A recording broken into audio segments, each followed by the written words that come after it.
Hello guys, so pag-usapan naman natin ang troop and troop.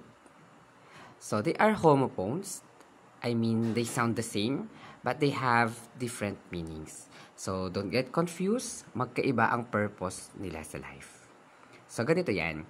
Troop, T-R-O-O-P, it usually refers to a group of people, especially mga soldiers or mga scouts. Example, a troop of soldiers march through the town.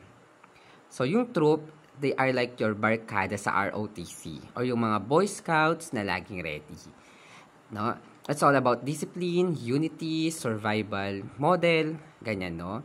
So, ayun sila.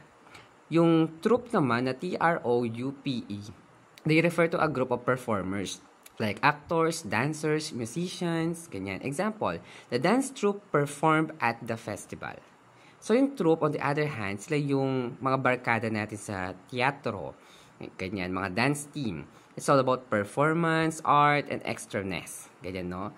So, sila yung mga nang-i-slay pagdating sa stage. So, in short, if you are marching in formation, uniform kayo, troop yan, T-R-O-O-P. If you're dancing in formation, glittering pa kayo, troop yan, T-R-O-U-P-E. So, use troop for military or scout groups and troop for performing artists.